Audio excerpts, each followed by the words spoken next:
So we matched and we were chatting for a bit, and then he tells me that he has also actually matched with my best friend. I was just like, what do you mean?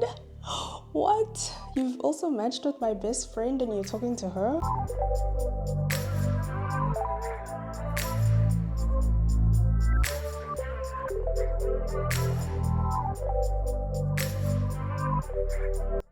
Before we start this vlog, can I get a little commotion for this beautiful dress that my mother-in-law knitted for me? I saw it in one of her knitting books and I immediately fell in love with it. And over the next 2 months, she knitted it for me and wow, I love it! What do you guys think? So whenever I post like brief videos about how I met my husband on social media, these are the different types of comments that I usually get from people who view my content. And okay, I understand them, like, people are like, oh, you're using the same Tinder, like, what was your secret, how did you get that, etc, etc. So in today's vlog, I'm going to be sharing my love story with you guys, how I met my husband, and I'll also be giving some tips on dating apps that you can use if you are still trying to find the right person for you. And ultimately, I just want this video to kind of be like an encouragement. Like, when you see people posting on social media, it kind of like affects you to think that other people are more blessed than you, or that there's something wrong with you, why isn't it working for you, etc, etc. And I was also in that situation before I met my husband. I used to think, why isn't this happening for me? When will it happen? Like, how come I'm on these apps and nothing is happening? So if you're watching this, I also want this video to be like a encouragement to say that your time will come to meet your partner. You might not even meet your partner on dating apps, but social media just shares the end product. You don't really get to see the struggles behind what it took to get to the place of success or celebration that is being shared on the platforms. So always like be mindful of that. So yeah, let's get into the video. Okay, so let's get into how I met my husband. So many of you who follow me know that I met my husband on Tinder. That's the short answer. We met on that dating app in 2020. Well, we matched in 2020 in April. And yeah, that's how our like love story began. That's the short of it. But like, as I explained in my intro, that you don't see the build up that leads to people's success videos that they share online. So when it comes to me, I matched with hubby like the year I turned 27, and that was like actually my first real relationship. Maybe my second, but I think it was more like, yeah, it was my first full-on relationship with a guy. Like, that's how I think I didn't date before him. So like when I was younger, my parents were quite strict. I was like taught to focus on school and focus on like my career and all that. So, I mean, guys, I remember like I must have been 21 or something, and I told my mom that I was interested in dating one of the guys at my church, and I was considering it. And my mom was like, girl, do you have a degree? No, focus on your studies and forget boys, basically. Nimpo pasimane ba dangerous. Pasimane les baie gevaarlik. Was like how I was raised. I was like raised very strict, focus on school and all of that. And then another layer was that I was like raised Christian. So in my teen years and like under 25, I was very active like in the church. I loved God. I loved serving in the church, like children's ministry. And then it ended up with me serving in the youth ministry as like a campus leader, right?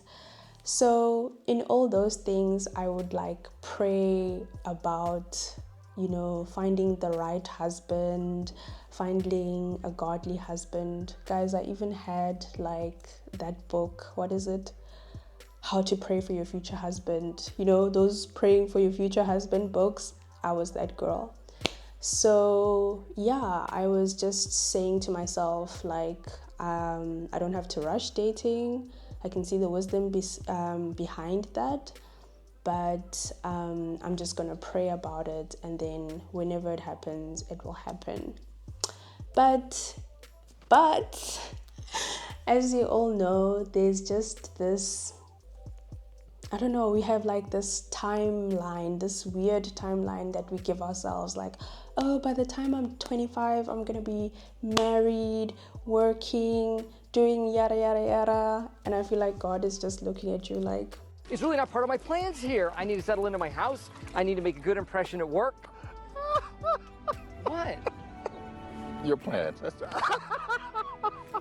like growing on me that like, this is taking so long to happen. Like, when am I gonna meet my husband? Like, when?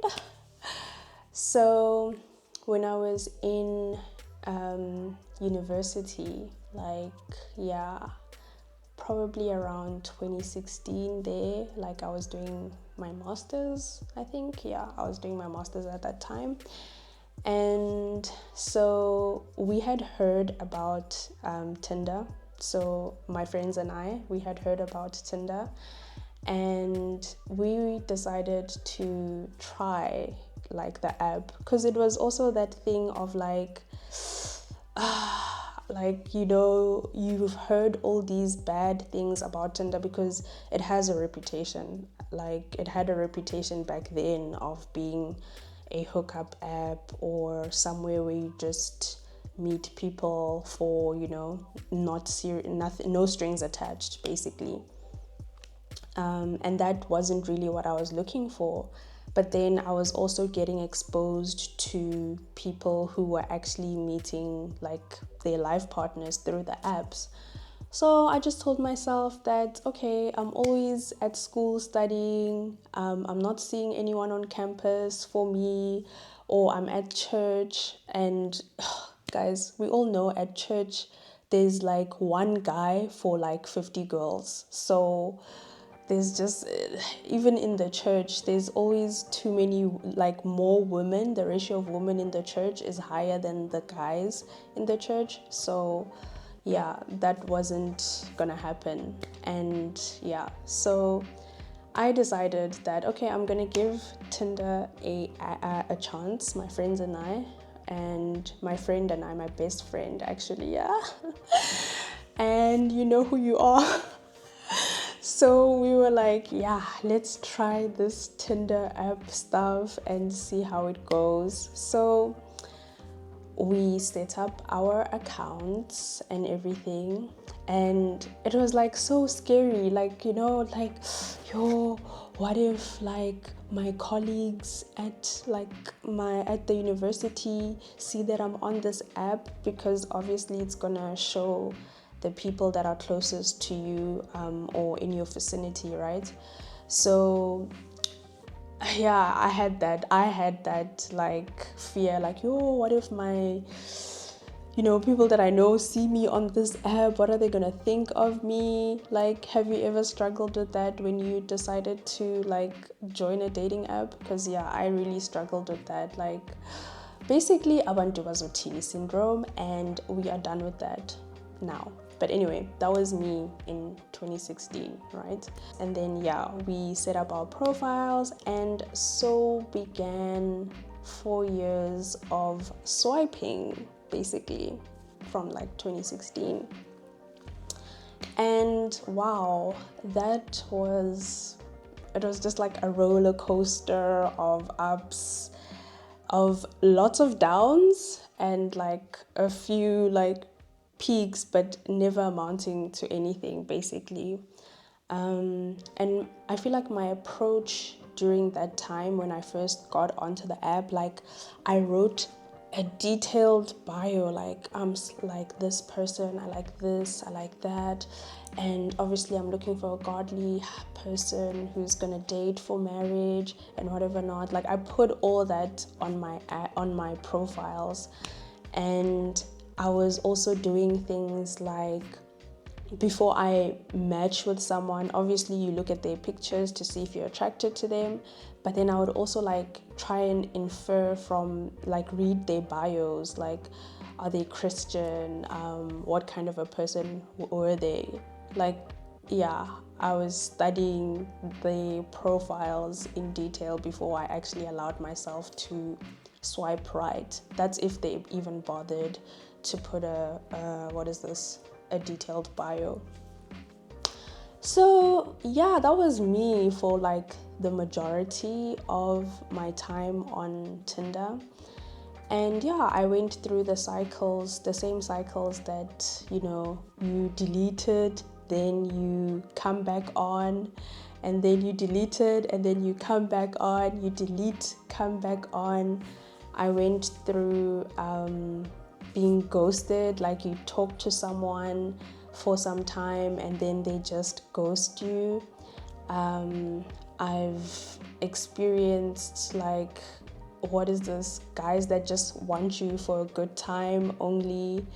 And yeah, basically just the normal challenges on Tinder or any dating app basically, where there was like a lot of disappointments, because I had high hopes in this. I was like, yeah, this is it. The Lord is gonna make a way through these dating apps, because I know that, Boaz is not gonna just knock on my door or break through my house, because I'm always indoors, I'm very indoors, I don't go out much. But yeah, so I joined in 2016, dololo, nothing happened. 2017, dololo, nothing happened. 2018, dololo, nothing happened. 2019, dololo, nothing happened. And then, no, actually 2019, at the end of 2019, I actually matched with a guy, and we had like a relationship. We gave it a try, but it was like, it didn't work. So I think I met him in November of 2029, and then by January, we broke things off, or I broke things off, because I was like, nah, this is not working for me. So I think that relationship failing was like the catalyst for me, was it was the final straw basically of me taking dating apps seriously. Like after that disappointment, I changed my approach towards dating apps basically. So yeah, and also in this period of disappointments and the lows of the lows on dating apps, I also got discouraged in my faith. There were other factors as well, but I got discouraged and I got resentful to God, because I was like, why are you not giving me my husband? I'm such a good person. Why? Everybody else is getting married and blah blah blah. When I think about it, I want to cry because I'm cringing, because God is so good, he's so faithful, but sometimes when it takes long for something to happen, you either hold on to your faith, or you succumb to your silly thoughts of, oh, God doesn't hear my prayers, or God doesn't love me and stuff like that. And unfortunately, I fell into the latter category. Like, I still prayed and everything because I don't think I can't turn off like talking to God. I have to talk to God. So that happened. Like, I was very discouraged, and which was actually funny because I was very discouraged, but like my friend group, no one actually in my friend group was married. I think I only had one friend who was married. All of us were basically single-ish. Most of us were single-ish in my friend group. And I feel like my friends were handling their season of being single way well. Like, even now, my friends who are still single, I think they handle their season of being single much better than I did.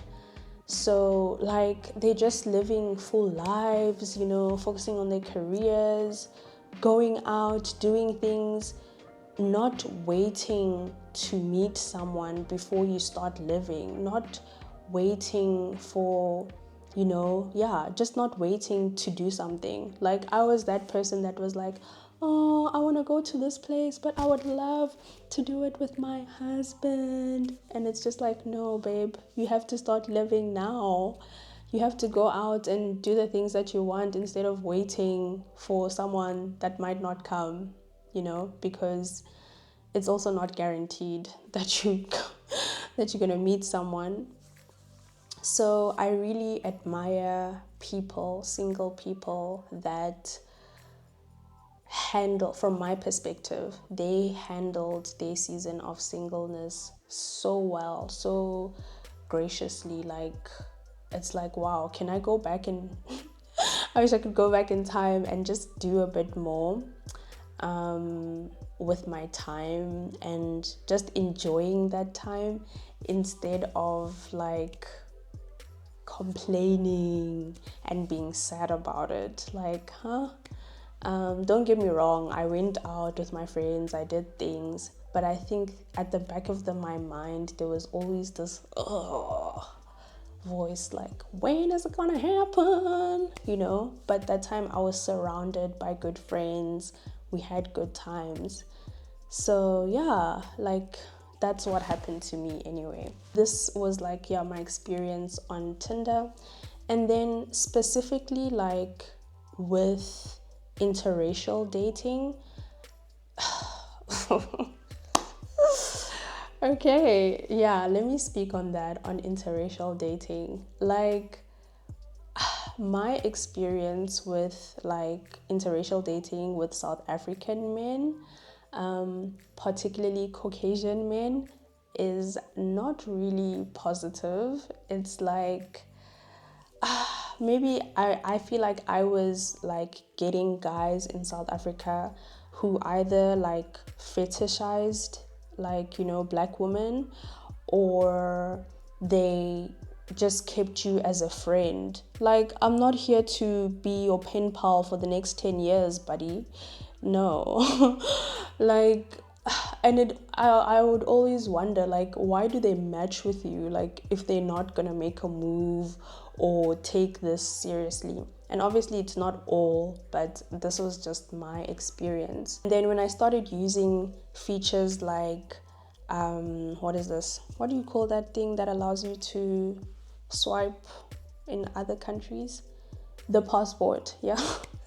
The passport, right? So on Tinder, it was called the passport option. I'm not sure if it's still called that now. I think so.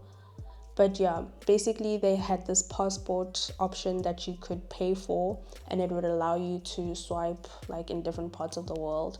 And I tried it, and I feel like, yeah, if you want to date interracially, it's better like overseas for some reason. It's like more like people outside of your race are more attracted to you. You get more matches, and yeah, you just get more matches than you would if you were swiping in South Africa. So that is my 2 cents on interracial dating, is that Obviously, it's going to result in a long distance relationship, but I just found for me that overseas was working better for me. Okay, yeah, it was working better for me, but not really, because yeah, it was still disappointing me. Like, I got catfished. In 2019, I got catfished. Who still gets catfished? Oh. And so by COVID, I was like feeling very I was just like, nah, this dating app thing, I'm not gonna take it seriously anymore. So I went from a person that like would write a full bio to just writing like a sentence and putting emojis. I stopped meticulously like reading people's profiles before like I read them, before I matched with them. And I just swiped. Like, I was just swiping, and based on looks, basically. If I like you, if you're cute, you're in. If you're not, you're out. I was just like, I'm no more going to invest so much time in this anymore. I'm just gonna swipe. Whatever happens, happens. And yeah, so it was COVID. During that time, there was the level 5 lockdown. Remember those dark ages? Yeah, and yeah, so I found myself on the apps for the millionth time. And I think at that stage we had been under lockdown for some time. I think we had been in lockdown for almost a month then. Yeah. So Tinder, they made their passport option free for everybody to use worldwide. So it allowed you to swipe anywhere in the world. So yeah, me and my friends were like, yes, let's go on it, you know? And so we were just like swiping everywhere. It was the most hilarious time ever, because like we would, send screenshots of funny profiles, like what is this, and just like laugh a lot and all of that. But yeah, like I said, my approach that time was I'm not gonna invest, like I'm not gonna be serious about this or take it seriously. I'm just gonna swipe on who looks attractive. Based on that, I'm gonna be as shallow as that. And then I'm also going to what else did I do that was a bit different from what I and then I was like, I'm also not gonna talk to anyone that doesn't talk to me.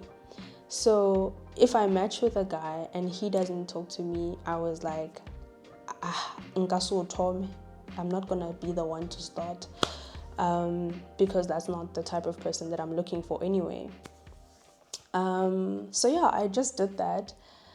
But I mean, I did that, but I know for sure that it's just God's hand. But I matched with hubby on the 6th of April. And okay, I matched with him because I found his pictures cute. I was swiping in Iceland. Immediately when I swiped right on him, we matched. And then I was like, okay. And his profile was also weird. It only had one sentence in his bio. That's all it had. So I was like, okay, weird, but whatever. And then he immediately talked to me. So I was like, okay, hello. Okay, so let me actually put this in before I forget. So while we were talking, hubby and I, just like, I think it was the day we had matched, he tells me that he actually thought I was like a fake person or a bot on the system, because he had matched with another South African girl and she had exactly the same profile description that I did. And I was like, oh my God, I was so embarrassed. Like,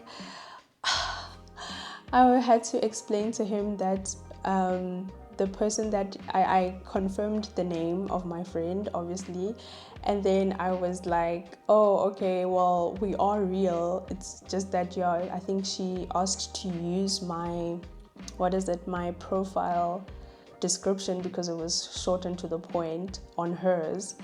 And yeah, so that's why it might look like we are like, bots or something, not real.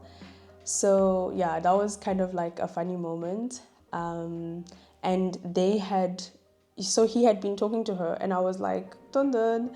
But like, knowing my friend and the type of guys that she was interested in, I knew that there wasn't like, how can I say, he didn't stand a chance basically, because I knew my friend.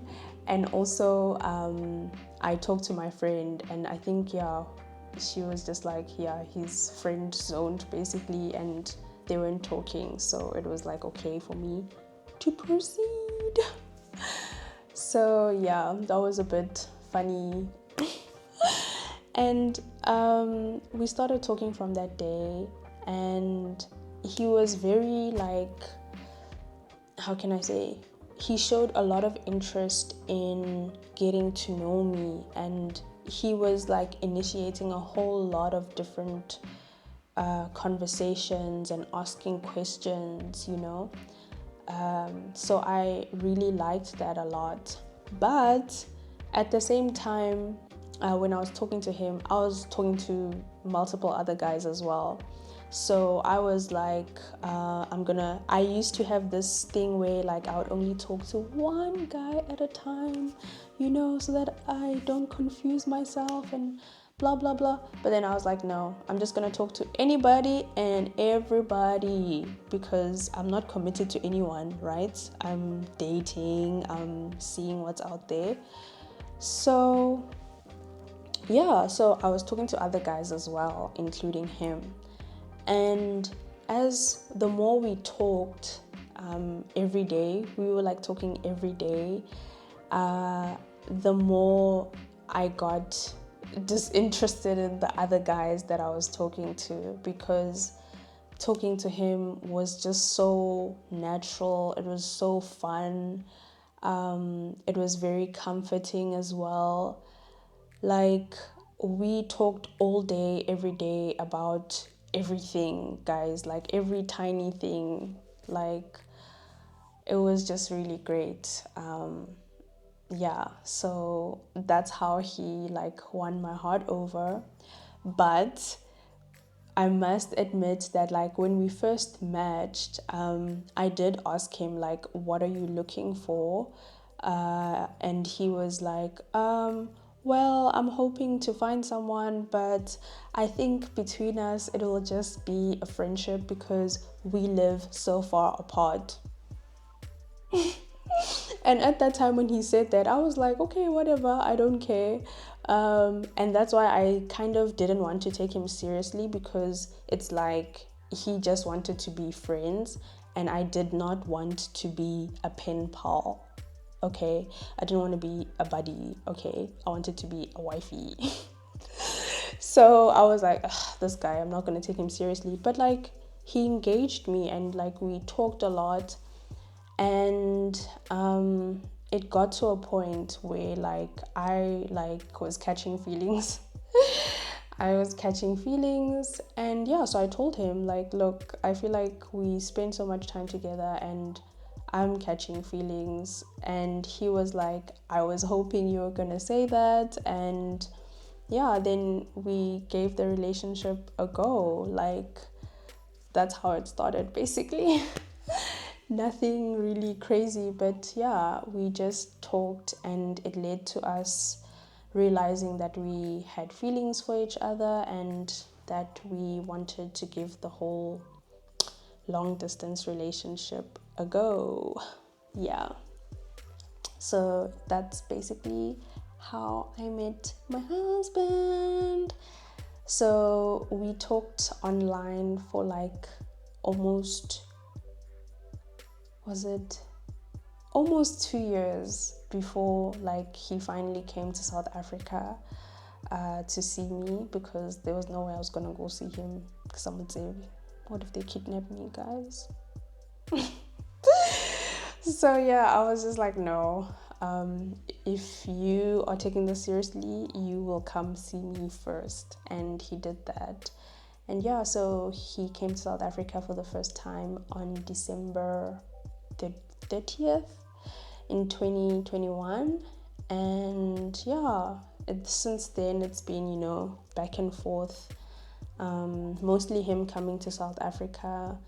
And I think towards the end of 2022, we just realized that we could not do the whole long distance thing anymore, because it was very strenuous on our relationship. Like, long distance is hard. I will never stop singing this song, guys. Long distance is so hard.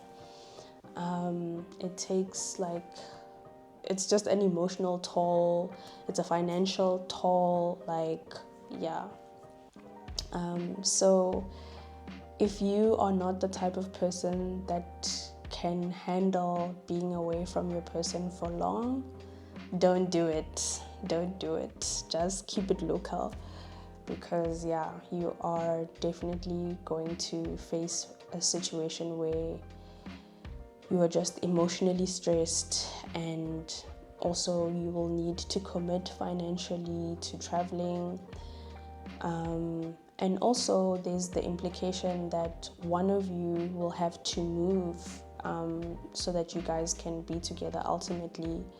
And that is a huge sacrifice. I mean, it's going to impact your career, it's going to impact your family and friends, your relationships, and it's also going to impact you as a person, because now you or your partner will be in a new environment and basically starting your life in a foreign place that you're not really familiar with. So that is what you need to be aware of if you are considering dating long distance as well. Yeah, so that is the story.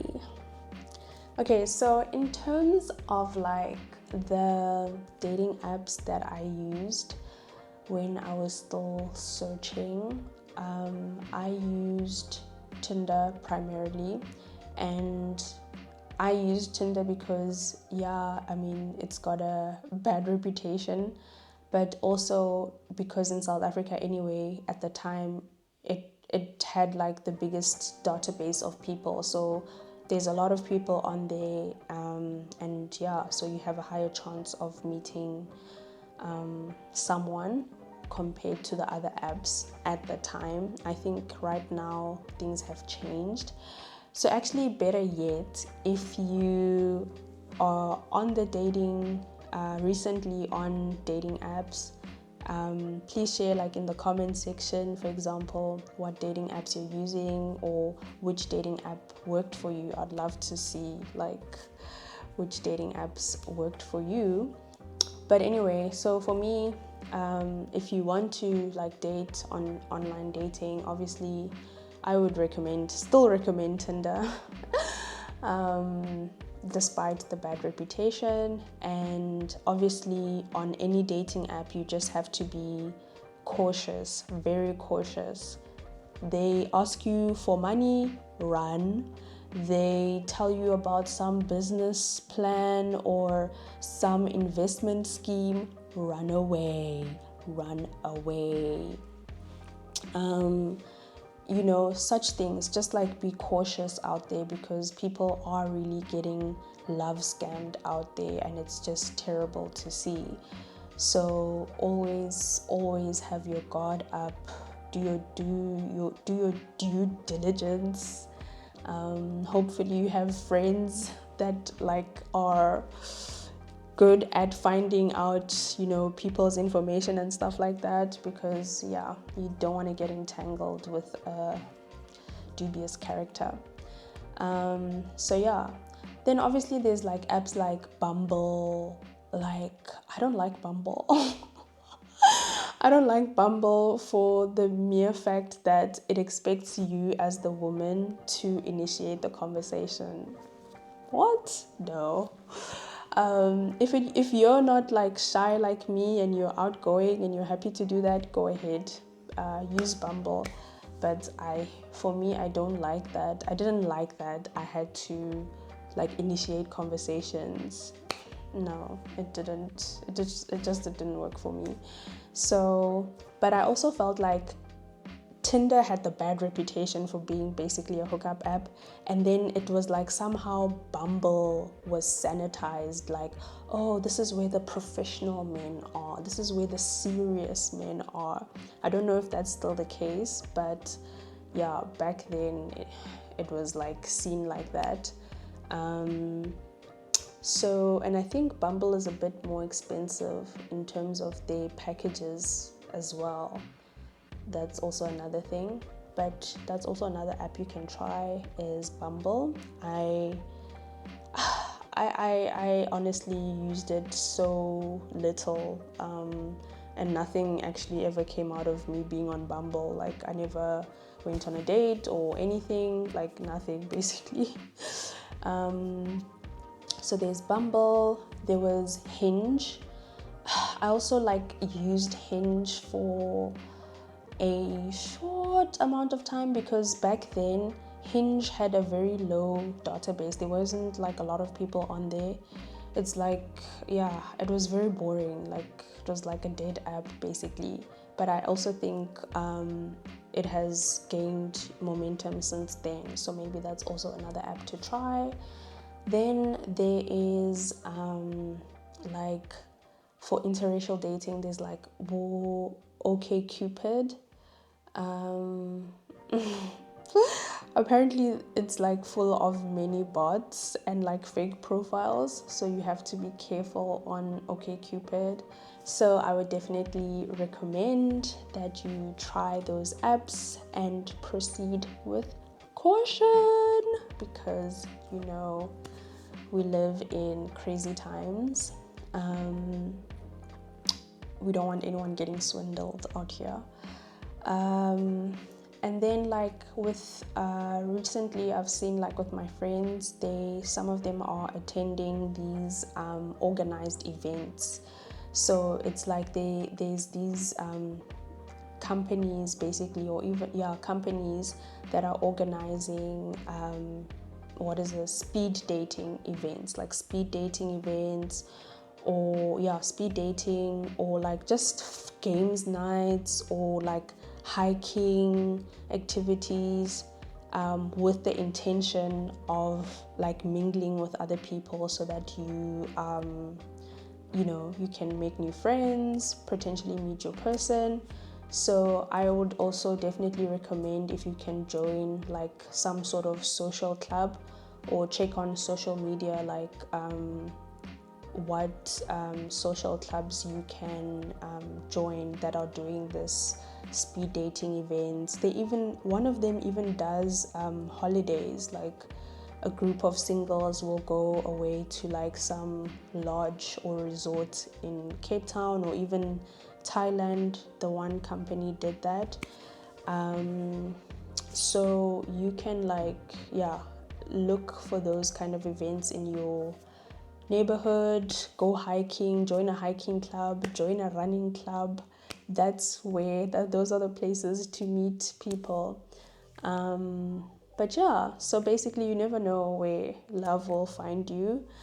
Yeah, let me know in the comments though, like which dating apps are working for you, or like which social clubs are working for you.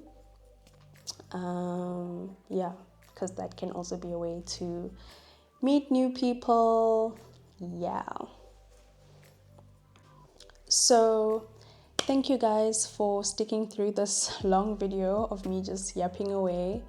But I hope you just feel encouraged and have like a fuller like picture of like my journey, that it's like not an overnight thing, but something that spanned like probably at like a decade of like waiting and stuff.